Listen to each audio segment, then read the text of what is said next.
Hyunwoo Kim stood in the Great Hall of the Galactic Council. The room was huge, bigger than any building on Earth. Alien beings sat in curved rows that reached up to the ceiling. Some had tentacles, others had scales or fur. All of them were looking down at him like he was a small child who had done something wrong. He wore his best suit, the dark blue one that Earth's government had given him for special meetings. His hands were steady, but inside his chest his heart was beating fast. Today was different from all the other days he had come here to talk for humanity.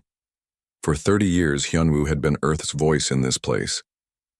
He had asked nicely when the council said humans could not trade certain goods. He had nodded politely when they said human ships could only visit some star systems. He had even stayed quiet when they made rules that seemed designed just to make life hard for humans. But today, they had gone too far. Speaker Vorthak rose from his throne-like chair. He was tall and thin, with gray skin that looked like old leather. His voice was cold when he spoke. The council has made its decision about the human colonies in the Outer Rim territories. Hyunwoo felt his stomach drop. Those colonies were home to 12 million humans. Families had lived there for generations. Children had been born under alien suns, never seeing Earth but calling those worlds home. All human settlements in the Outer Rim must be abandoned within 6 months, Vorthak continued. The humans will be relocated to designated areas closer to their home system. This is for the safety and stability of the region. The other aliens nodded their heads or made sounds of agreement. None of them looked at Hyunwoo. They had already decided. This meeting was just for show. Hyunwoo stepped forward. Honored speaker, these people have lived in those systems for 50 years. They have built cities, farms, schools. They have children who know no other home. The decision is final, Vorthak said. His voice had no emotion in it. Humans have shown they cannot be trusted with distant territories. You expand too quickly. You take too much. You ask too many questions. In the visitors section, Daeun Park watched everything happen. She had gray hair now, but her eyes were still sharp.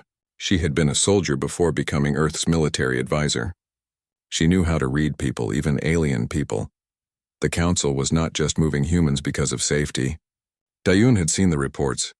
The Outer Rim territories had quantum crystals, rare metals that powered faster than light travel.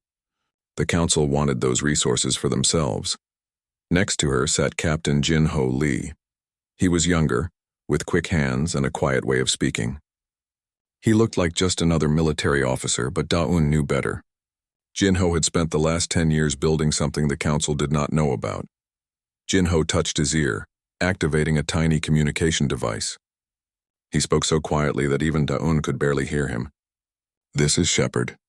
The flock is scattered. Begin gathering. Across the galaxy, his message reached dozens of people. To anyone listening, it would sound like a farmer talking about sheep, but it was actually a code that had taken years to perfect. On the mining station near Alpha Centauri, Tai-Ho Yoon heard the message while loading his cargo ship. He had been playing the part of a simple freight hauler for 8 years. The council thought he carried food and basic supplies between human worlds. They never checked his cargo holds carefully enough to find the hidden weapons and military equipment. Tai-Ho smiled as he sealed the last container. Finally, he whispered to himself. On the planet New Sol, Sujin Kwan was teaching alien children how to speak human languages. She had been there for 5 years, part of a cultural exchange program. The council thought it was a nice way to help humans and aliens understand each other better.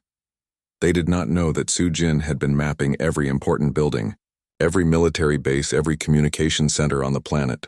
The information she had gathered would be very useful very soon. Back in the council chambers, Hyunwoo tried one more time. The families in those colonies have done nothing wrong. They follow all council laws. They pay their taxes. Their children go to approved schools. Why punish them? Vorthak's eyes were like black stones. Because they are human. Your species cannot help itself. You always want more. More land, more resources, more power. We have been patient with you, but patience has limits. What if we refuse? Hyunwoo asked. The chamber became very quiet. Several aliens shifted in their seats. Some made nervous sounds. Vorthak smiled, showing teeth that were too sharp. Then we will move you anyway. The council has ships. We have weapons. You have nothing but words and wishes. That was the moment everything changed. Hyunwoo had always been a peaceful man. He believed in talking, in finding ways for different people to live together. But as he stood there looking up at hundreds of aliens who saw humans as nothing more than animals to be managed, something broke inside him. "You are wrong," he said quietly. "Excuse me?" Vorthak leaned forward.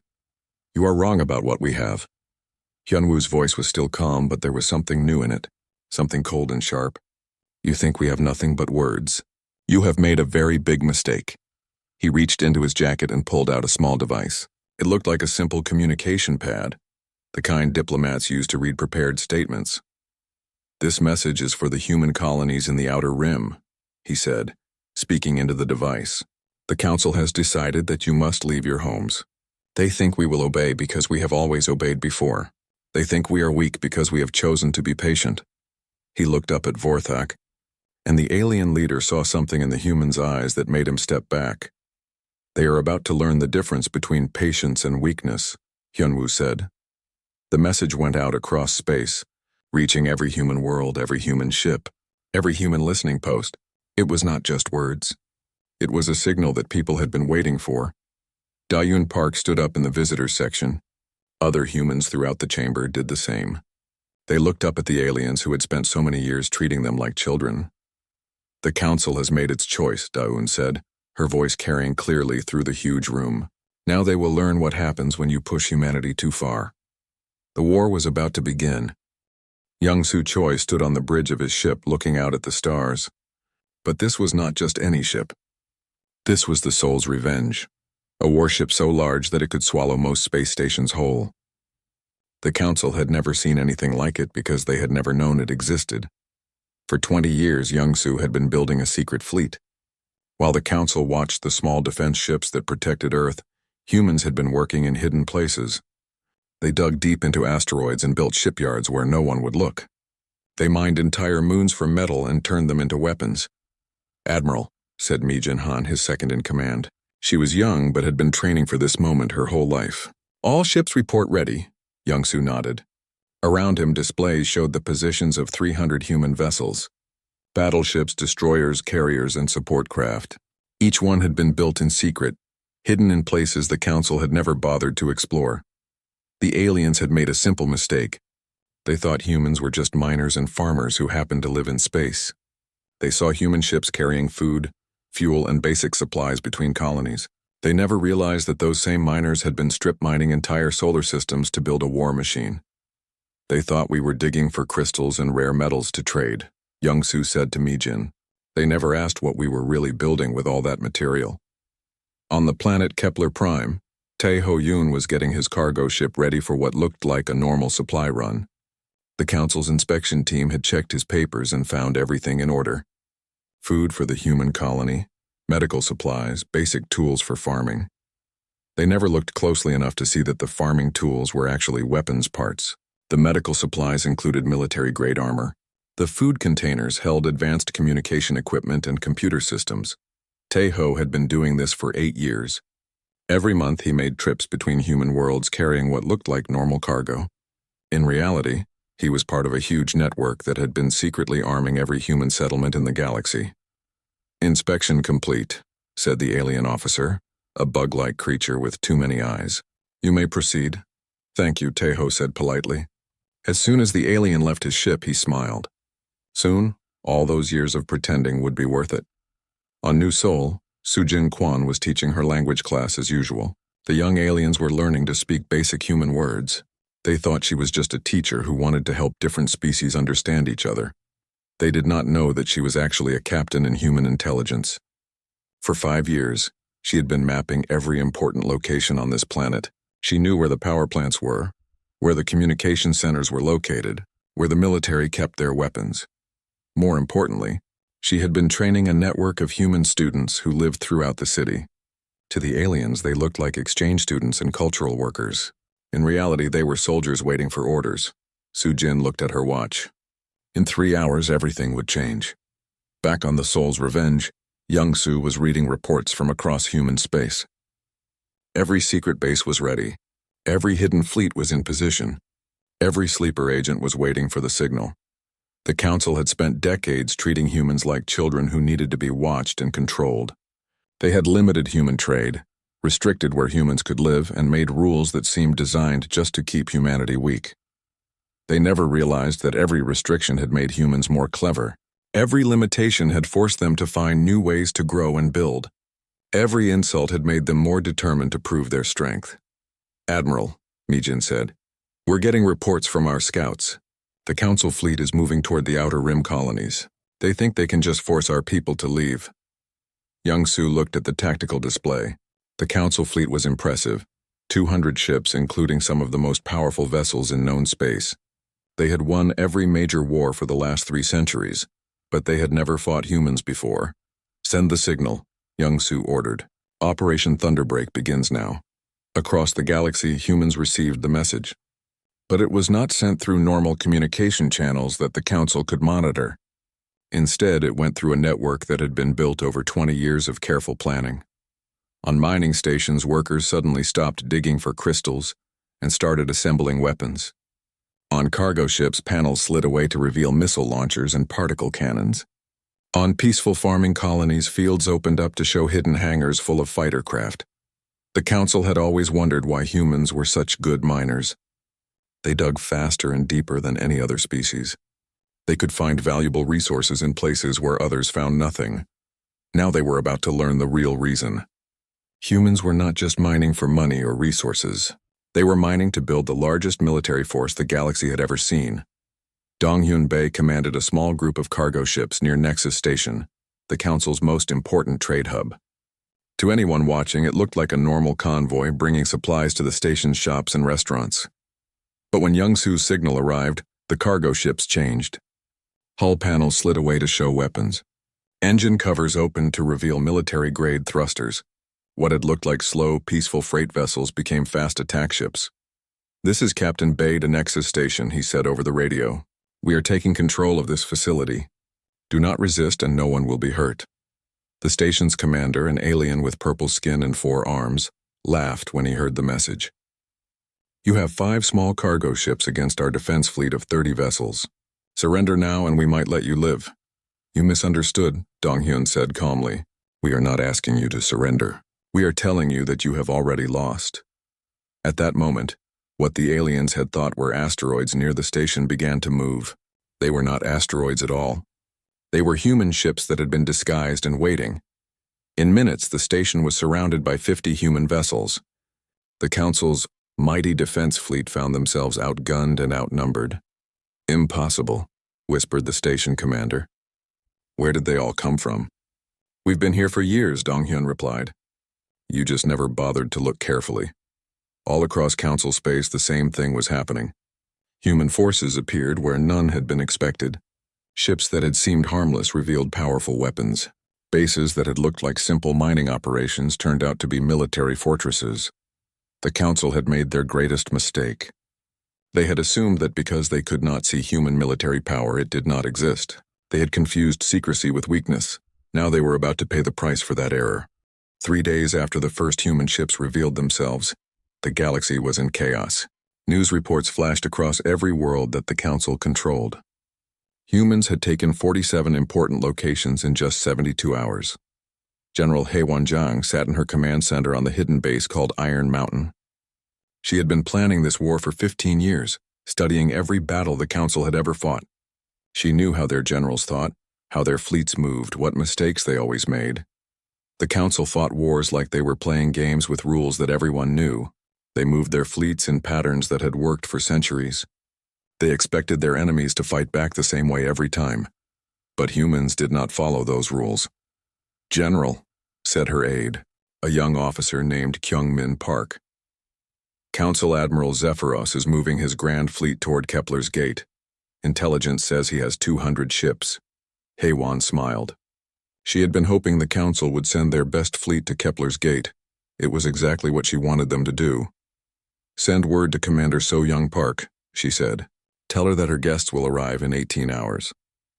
At Kepler's Gate, So-Young Park was putting the finishing touches on the largest trap ever set in space. For 5 years, her people had been working in the asteroid belt around the gate. To anyone watching, it looked like normal mining operations. The Council had even sent inspection teams several times.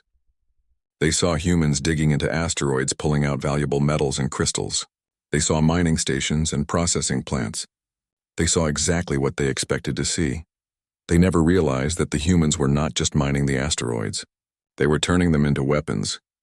"Commander," said her communications officer, "the drones are all in position. We have 3,000 units ready." So Young nodded. Those drones had been disguised as mining equipment for years. Small robots that seemed designed for digging tunnels and moving rocks, but each one carried enough explosives to destroy a battleship. "What about the stations?" she asked. "All 12 research facilities report ready to transform. The Council still thinks they are just studying space rocks." So Young laughed. The research facilities were actually fortress ships that could unfold into battle configuration in minutes. Each one had enough firepower to fight an entire fleet. When Admiral Zephyros arrived at Kepler's gate, he expected to find a small group of human ships trying to control the space around the jump point. Instead, he found something that made him question everything he thought he knew about warfare. The entire asteroid belt had become a weapon. Thousands of rocks that had seemed harmless suddenly came alive with engines and guidance systems. Each one was now a missile aimed at his fleet. "Sir," said his tactical officer, his voice shaking, "I'm reading weapon signatures from everywhere, the asteroids, the mining stations, even the research facilities. It's like the humans turned the whole solar system into a giant trap." Zephyros was a veteran of 30 campaigns. He had fought against every major species in the galaxy. He had never seen anything like this. "How many ships are we facing?" he demanded. "That's just it, sir. I'm not sure we're fighting ships at all. It's like we're fighting the space itself." At that moment, the human trap was sprung. Mining drones revealed themselves as guided missiles, racing toward the Council fleet at incredible speed. Research stations unfolded into massive battle platforms, their weapons charging up to fire. But the most shocking surprise came from what the Council had thought were simple supply depots. These innocent-looking storage facilities suddenly opened up to reveal human battleships that had been hidden inside them for years. "Impossible," Zephyros whispered as he watched his tactical display fill with enemy contacts. "They've been planning this for how long?" The answer came over the communication channel. It was Dr. Min-Ho Song speaking from Earth. His voice was calm and clear. "Admiral Zephyros, this is Dr. Song from the Human Xenopsychology Institute. To answer your question, we have been preparing for this war since the day your council first told us what we could and could not do with our own lives." "You cannot win," Zephyros said, but his voice did not sound confident. "The Council has thousands of ships, millions of soldiers." "Admiral," Dr. Song replied, "you still do not understand what you are fighting. You think this is a war between your ships and our ships. But this is not that kind of war." As if to prove his point, the Battle of Kepler's Gate took a turn that no military academy had ever taught. The humans were not trying to destroy the Council fleet with superior numbers or better weapons. Instead, they were using the environment itself as a weapon. Asteroids became missiles. Space stations became fortresses. Even the cosmic dust in the area had been seeded with tiny machines that could interfere with alien sensors and communications. "Commander," So Young Park watched as the Council fleet tried to fight back against an enemy that seemed to be everywhere and nowhere at the same time. Every time they targeted what looked like a human ship, it turned out to be a decoy. Every time they thought they had found safe space to regroup, new threats appeared. "This is not warfare," Admiral Zephyros said over the open channel. "This is madness." "No," So Young replied. "This is what happens when you spend decades forcing a species to become creative. You wanted to limit where we could go and what we could build, so we learned to hide. You wanted to control our resources, so we learned to make weapons out of anything. You wanted to treat us like children, so we learned to think like adults." The battle lasted 6 hours. When it was over, the Council's Grand Fleet was in full retreat. They had lost 60 ships and had not destroyed a single human vessel. Worse, they still did not understand how the humans had done it. But the shock at Kepler's Gate was just the beginning. Reports were coming in from across the galaxy of human victories that seemed impossible. On the fortress world of Titan's Rest, Captain Wu Jin Nam had done something that military experts said could not be done. The fortress was supposed to be impregnable, built into a mountain with shields that could stop any weapon. Instead of trying to break through those shields, Nam had crashed his ship directly into the mountain, then led his marines through the wreckage to attack the fortress from inside. How did you know it would work? The fortress commander asked after surrendering. Because, Nam replied, we studied your defenses for 10 years. We knew you had planned for every kind of attack except the kind that no sane person would try. That was the key to human success. While the Council had been following the same military strategies for centuries, humans had been thinking of new ways to fight. They used tactics that seemed crazy but worked because no one had ever prepared for them. By the end of the week, Council forces were retreating on every front. Their generals held emergency meetings, trying to figure out how a species they had dismissed as young and primitive had built such an effective military machine. The answer was simple, but they were too proud to see it. Humans had not become great warriors by following alien rules. They had become great warriors by ignoring those rules completely. The war was just beginning, but already the balance of power in the galaxy was shifting. The Council was learning that there was a big difference between controlling someone and defeating them, and humanity was just getting started. 2 weeks into the war, Speaker Vorthak stood in the Council's emergency command center. The great chamber where he usually held court was now filled with tactical displays showing red markers across the galaxy. Each red marker was a place where human forces had won a battle. How many systems have we lost? He asked his military advisor, a scaled creature named Thraxus. 47, sir. But that number does not tell the whole story. The humans are not just taking territory, they are taking our allies. This was the Council's newest nightmare. Species that had been loyal for centuries were suddenly switching sides. The Karathi Collective had openly joined the humans after seeing their first victory. 3 smaller races had declared independence from Council rule. Why are they betraying us? Vorthak demanded. Thraxus looked uncomfortable. They say they are tired of being treated like servants. The humans offered them something we never did: equality. Ambassador Ji Wu-shin had been busy during the first weeks of the war. While human fleets fought Council ships, she had been meeting with alien leaders who had grown unhappy with Vorthak's rule. The Karathi were the first to join her cause. Their leader, a wise female named Veltar, had been watching the war with great interest. Your people fight differently than anyone we have ever seen, Veltar told Ji Wu during their secret meeting. The Council treats war like a game with rules, but you treat it like survival. Because for us it is survival, Ji Wu replied. The Council wants to remove us from our homes, take our resources, and control every part of our lives. We cannot let that happen. What do you offer us if we join you? Veltar asked. The same thing we want for ourselves. Freedom to live as we choose. Equal voice in how the galaxy is governed. No more bowing to leaders who see us as lesser beings. Veltar thought about this for a long moment. The Council had ruled the Karathi for 800 years. In all that time, they had never been asked what they wanted. They had only been told what to do. We will fight with you, she said finally. But the Council was not ready to give up. Vorthak called for a special session to discuss the human problem. In the nearly empty chamber, he stood before the few species that remained loyal to the Council. We must use the hegemony protocol, he announced. The room became very quiet. The hegemony protocol was the Council's most terrible weapon. It was complete destruction of an entire species, wiping out every world they lived on. That seems extreme, said one of the alien representatives. Surely we can find another way. There is no other way. Vorthak slammed his fist on his podium. The humans have turned half the galaxy against us. They fight with no honor, no rules, no respect for proper warfare. They must be eliminated completely. But even as Vorthak spoke, human forces were planning their most daring attack yet.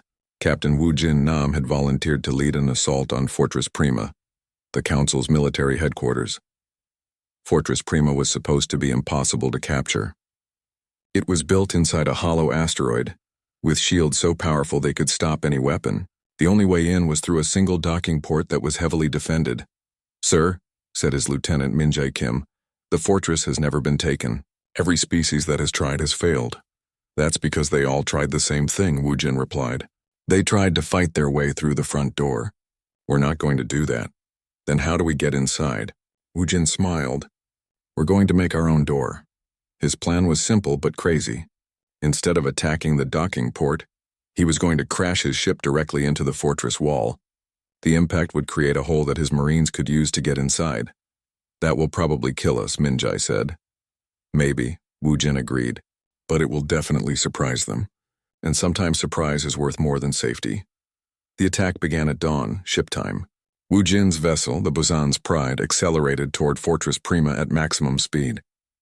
The fortress defenders saw them coming and opened fire, but it was too late to stop them. The impact was tremendous. The ship smashed through the fortress's outer wall like a hammer through glass. Emergency alarms screamed throughout the base as air began rushing out through the hole.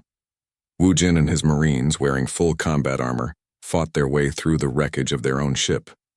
They moved fast, knowing they had only minutes before the fortress defenders could organize a proper response. "This is insane," said Commander Thraxus as he watched the battle reports. "They destroyed their own ship just to get inside." "Who does that?" "Humans," said his aide. "That's who." The fighting inside Fortress Prima was fierce but short.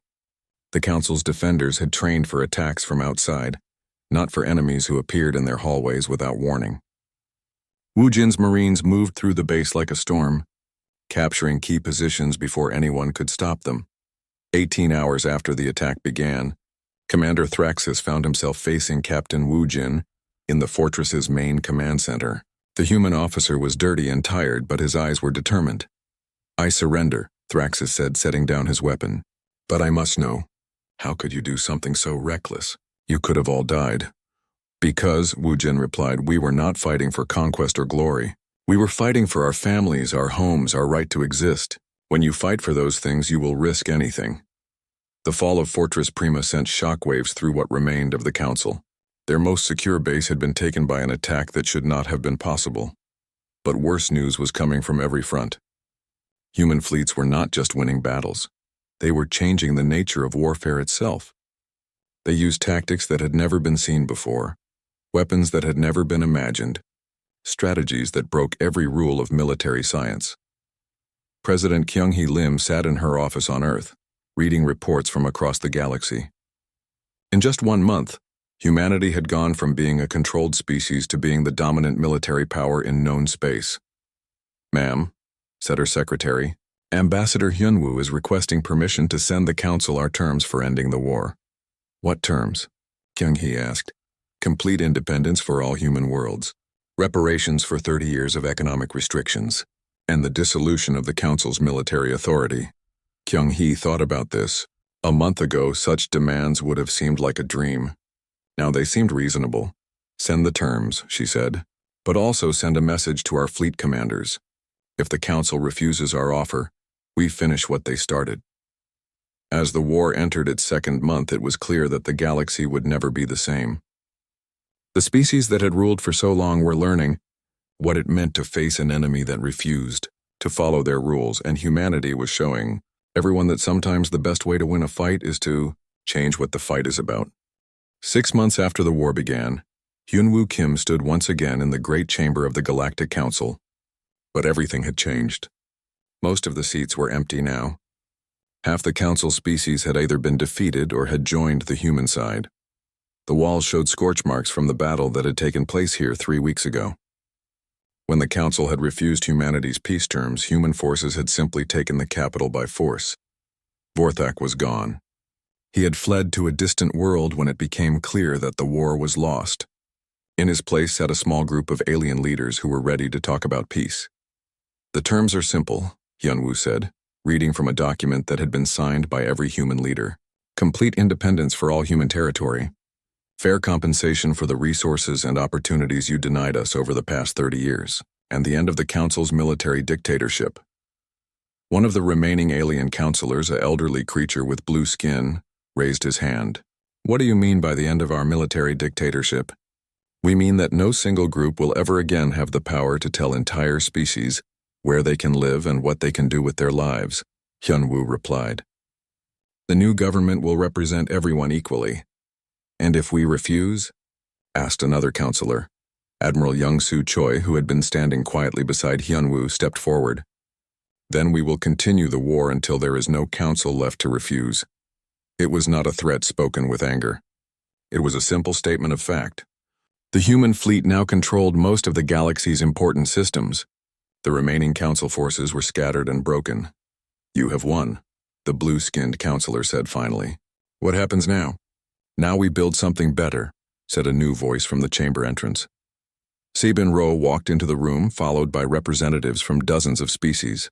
Some were human, but many were aliens who had joined the human cause during the war.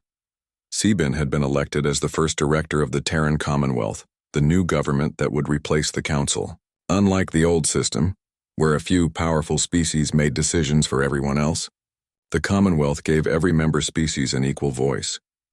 The Commonwealth will be different from the Council, Sebin announced to the chamber. We will not rule through fear or force. We will govern through cooperation and respect.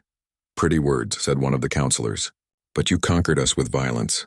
How are you different from what we were? Young-Su answered this question. Because when you had the power to destroy us, you used it to control us. When we gained the power to destroy you, we chose to offer you partnership instead. This was the truth that had surprised everyone, including some humans. When human forces had gained the advantage in the war, they could have simply eliminated the species that had oppressed them for so long. Instead, they had offered mercy to those who surrendered. They had protected civilian populations even when fighting military targets. They had shown that their goal was freedom, not revenge. What about our worlds? Asked another counselor. What happens to the planets that were part of the Council? They will be governed by their own people, Sebin replied. If they choose to join the Commonwealth, they will be welcome as equals. If they prefer independence, they will have our support and protection. This was perhaps the most shocking part of the human victory. They were not trying to build an empire to replace the Council's empire. They were trying to create a system where every species could choose its own path. Fleet Admiral Da-Yun Park stood on the observation deck of the space station orbiting New Harmony, the first world to be settled jointly by humans and aliens. Below her, she could see the lights of cities where different species lived and worked together. In the main plaza of New Harmony City, human and alien children played together, while their parents worked on building a new kind of civilization. It was not perfect. There were still problems to solve, disagreements to work out, old prejudices to overcome, but it was a beginning.